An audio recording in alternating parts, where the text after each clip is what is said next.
Boy, you make a lot of noise! Where's your hearing protection, Steve? I didn't pack any, Roger. I guess I'll just have to use these. Well, you're in luck today. We have an expert coming in to tell us how to protect our hearing from loud noises. What was that? Huh? Hey, who's making all the noise in here? Where's your hearing protection? No, I don't need any, because I'm going to be out of here before you ever turn that back on again. Where are you headed? Chasing a different story about another type of grinder, a garbage disposer. Relatively new house, 4 years old, disposer's already gone. Richard to the rescue. Have a look. Well, this is a neat little subdivision. And come to think of it, it's not so little, though. I mean, 200 or 300 of these houses. And to my eye, they look pretty similar. I might have some trouble finding my house the first couple of weeks I lived here. Now, we were summoned here by email from a family with a disposer problem. When I think about disposers, I think of one of two things. You know, a problem with the plumbing side, a stoppage or something like that, or with the unit itself, either a jammed disposer or inoperable. But we'll see. Now, 2101, here we are.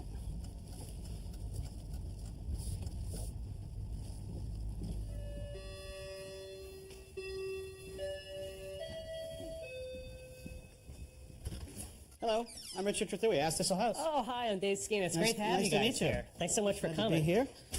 This is my wife, Amy. Hi, Amy. My daughter, Madeline. How are you? Nice to see you. Nice to meet you. I'm Amy. Oh, look at her. This is Hi, Madeline. Madeline. How are you? How old is she? She's 20 months old. 20 months. Those rosy cheeks. Take your coat. Thank heavens for little girls. How long have you guys been here? About 2.5 years. Yeah. Come in. Let me show you the The house is about 3 years old. We've been here for about 2.5 years. Very comfortable. Yeah, well, we got the fire going. Kind of makes it cozy. Nice on a cold Chicago winter morning. Yeah. Look at this. A bit of rain. What a fabulous view. We definitely love the view. We love this room. Lots of windows. A bit of a meadow and a river there. Where's Chicago from here? Chicago's down that way, southeast. way? Yeah, Right. about 40 miles or so. Now, how many bedrooms have you got? Got 4 bedrooms, 2.5 baths, so it's a nice, comfortable home. Wow, I could actually stay over then if I don't Plenty of do room. well You're with this welcome repair, huh? That's right, that's right. Well, welcome to Hold it. your hostage. Right into That's it. right. Sort of a little breakfast area. Right. And I like your kitchen, the dark cabinets. Yeah, thanks very much. Yeah, in the tile, we like that a lot too. It's a big selling point. So what has been happening here? Tell me about this. Well, your history. shortly after we moved in, the garbage disposal just kind of stopped working. The motor, you hear the sound of the motor, but the blades don't turn, and well, Yeah. it doesn't get rid of the food. So Where's the switch? Is this one of these switches here? yes, it's the right one there. Okay, let's try and see what. Oh yeah. Okay, so that could be jammed. Yeah, we've tried to unjam it, and What do you use? A broomstick? we've stuck some wooden back end of a plunger, things like that down there, make sure, and we can get it started if we sort of hand crank it. If I can just, we have this this thing. If you Oh yeah, the wrench. Okay, just, so that's an Allen wrench, and that's designed to fit up underneath and be able to move the shaft. right, and that You was wanna try in that? the instruction book, but you know it's not. Let me get some of that stuff anyway. Thanks. Now that noise you hear, that sort of that's the motor overheating, and if it goes too much, you can actually pop the reset button and have to let the thing sit. Yeah, if you twist Is that this clear? enough. All right, let me know when you're clear there. Yeah, I mean, I think that should do it. All right. Now, so that means that it's got to be that the motor is gone. I think we're gonna have to pull the unit. You up for that? Yeah, let's do it. Okay. So what's involved in getting this thing out of here, Richard? Well, first step is to be sure we don't get electrocuted. We want to turn the electrical power off. I want to tape the switch so nobody turns it on by chance. Next, the electrical connection works its way up into here. So there's a little cover I have to pull. Okay. That's a Phillips screw on this one. Okay. Dave, would you pass me that electrical tester on the countertop? Sure. Will you? Yeah, here you Let's go. do belt and suspenders. We're going to just be absolutely double sure that there's no power there. If there was... So how do you know if there's any voltage going Well, through if this? there was voltage, a red bar would drop up right here. It says we're 120, and we know there isn't, so we're good. Okay. Do you have a flat blade screwdriver there, Dave? Sure. Here. We're just going to get this electrical conduit off. So a plumber has to be a little bit of an electrician. Yeah, more and more. I got to keep those tools around. Uh-huh. That's the last guy. Now, this armored cable is really important because it acts as the ground on this type of wiring. So we want to put it back the very same way. Now we're ready to drop the disposer. Now, the way this works is that there are 2 bolts here with a gasket I need to break. Now, there's a screwdriver slot, but it's too long to put a regular screwdriver. So I'm going to use a 3/8 open-end wrench. So you Loosen really those have to have a two. little bit of everything here. Yeah, and you got to be a contortionist. All right, so the nut's out, this yoke comes off, and the gasket is in there. Let me just turn this. So now we're clear to drop the disposer. Now this has a locking ring up top, but you just got to give a little bit of persuasion counterclockwise. I'm going to hold up the unit. See that way? Now it'll drop right into my hands. There we go. Let's see what we got here. First off, this is not exactly a high-end disposer to begin with. Really, it's a builder's model. Is that like a budget model? Yeah, I mean, it's lightweight, not much insulation. Here's the connection we broke down below for the drain. This is the gasket that makes the disposer watertight to the underside of the sink. Let me peel this off. And you can see down in here, I mean, look at that. It's all rusted. See how much rust it's bound up there. Mm-hmm. So is it something you can fix, or? Well, there's no really replacement parts available for up here. The motor is permanently sealed. I think, and really the cost of my time or anybody's time, it says that it's time to replace it. Okay. All right, is there a appliance store around here anywhere? There is, yeah, there are a couple nearby we can go to. Great, let's go take a drive. Well, you are lucky to have this complete of a showroom for appliances right around the corner. We don't see them around our way enough. Yeah, they've pretty much got everything. Yeah. Now, here's the disposers here. Now, this is similar to what you've got, the basic builder model, not a lot of insulation. Let's see if we can find a sales guy here. Oh, hey, how are you? I'm Richard, the plumber. Richard. And this is Dave, our homeowner. It's nice to meet you. Can you take us through the choices for disposers? Absolutely, yes. Do you have a, Dave, do you have a continuous feed or a batch feed, meaning a switch on the wall? I've got a switch on the wall. Okay, so you have a continuous feed. Okay. Everything that we have on display here pretty much is continuous feed disposal. And what happens is they vary in size. As you can see in motor size, we start at a 1/3 horse to a 1/2 horse in both of these sizes. So that's the amount of power to grind the food. Absolutely. Okay. And then we go up to a 3/4 horse and then a 1 horse motor.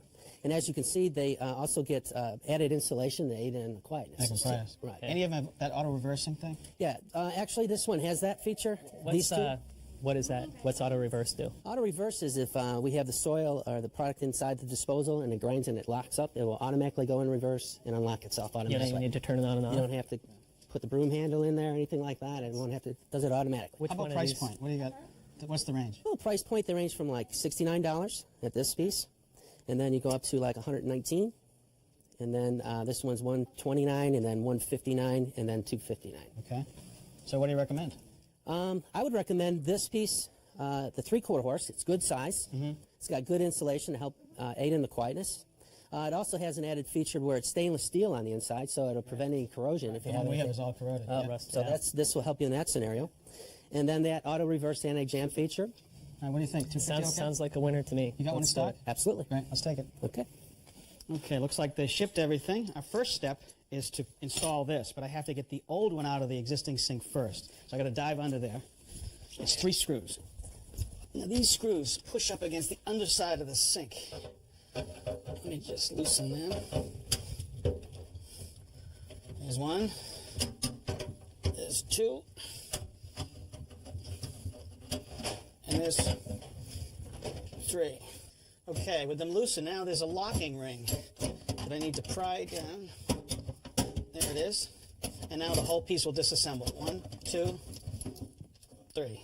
Now that'll pop right up. And then there's the old putty and gasket we just want to clean up. So what is this stuff exactly? This is called plumber's putty, and it really makes the best gasket between the disposer and the sink. I'm going to put this right here. There we go.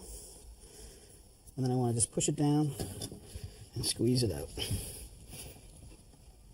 All right, now we just put the parts back in the opposite order that we took them apart. Now, David, I want you to push down against me, okay? Okay. While I put this ring on. Push down. There we go, clip, and 3 screws. 1. All right, so that putty should be squeezing out up there, David. Yeah, it really is. I'll tell you what, you're making this look pretty easy. Well, you'll be able to do one yourself, you know? See one, do one, teach one. Let's not get carried away. Now just clean up that putty, that excess putty, and put it back in the jar, okay? All right. We don't throw away anything. I think I can handle that. All right, now it's time to hook it up again. So I want to start by putting in this cable connector for the electrical from the old disposer. All right, and it's a lot easier to make the electrical connection down here before we mount it to the sink. It only took me about 10 years to figure this out. Now, this is not rocket science, David. I'm going to fish the 2 wires in, pull them through,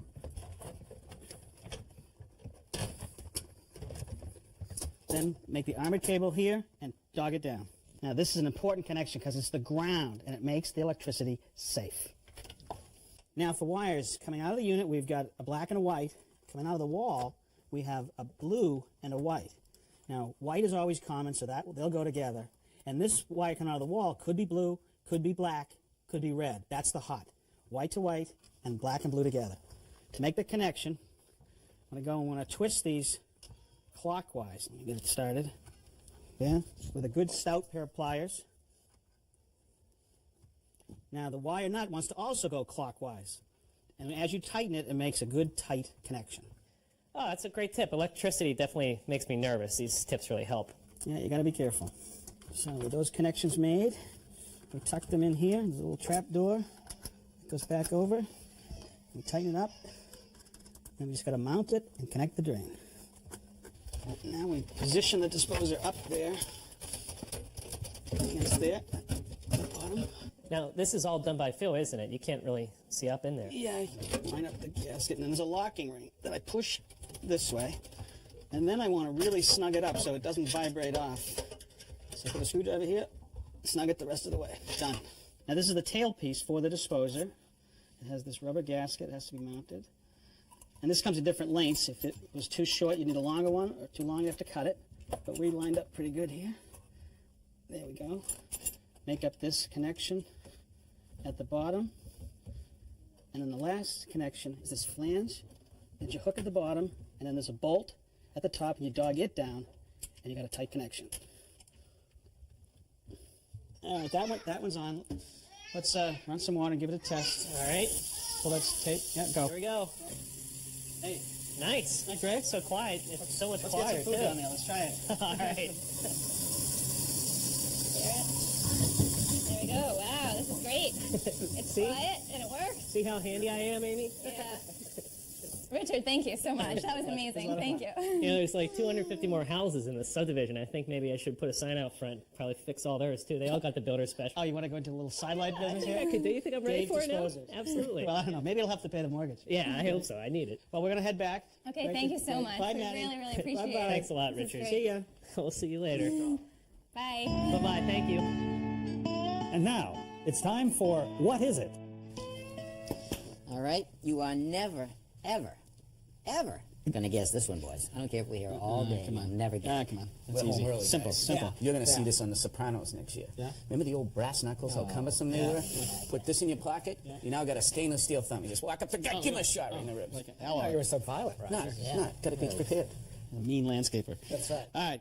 Pay the bills. I haven't seen one of these in years. It's just, I'm surprised you guys don't remember history. Yeah. Brother had one. You had one, right? Well, my dad did. It Yeah. was the front ornament on an Edsel. I mean, no, this is wait the a minute. last year, 59, I think it was. Yeah. They only made like 6 of them. So I don't know how the heck you got No wonder they only made I 6. give you credit for being inventive.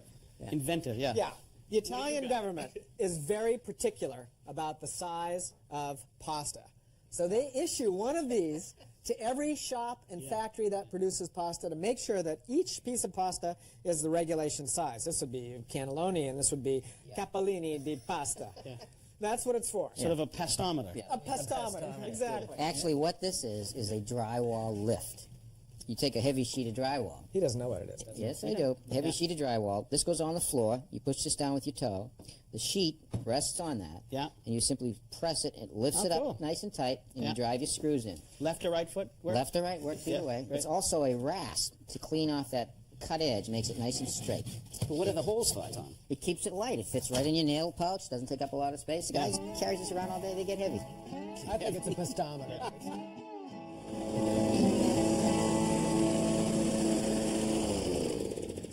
What did that register? A little over 92 decibels. I'm here with Dr. Mark Stevenson, a research audiologist from the National Institute for Occupational Safety and Health. Now, that many decibels, is that damaging? Yes, anything over 85 decibels can cause permanent hearing loss. And how long exposure do you need at that rate? Well, for 92 decibels, between 3-4 hours would be considered risky. Well, I want to try another piece of equipment I use all the time, Mark, and that's a chainsaw.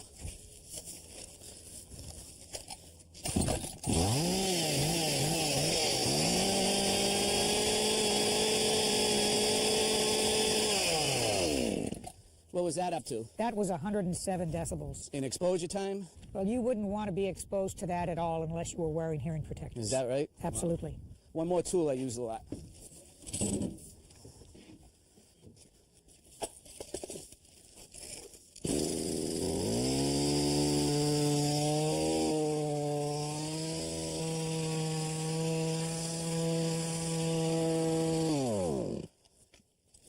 What was that? And that was just under 100 decibels. So that's dangerous too. That's dangerous too. Now, is power equipment the only source of things that can cause hearing problems? Well, actually, just about any power tool that you use in the workshop produces enough noise to cause permanent hearing loss. Even a hammer can be loud enough to cause permanent hearing loss. Well, Tommy's waiting for us up in the loft. Let's go out and check out some of his power tools. Okay? Go ahead.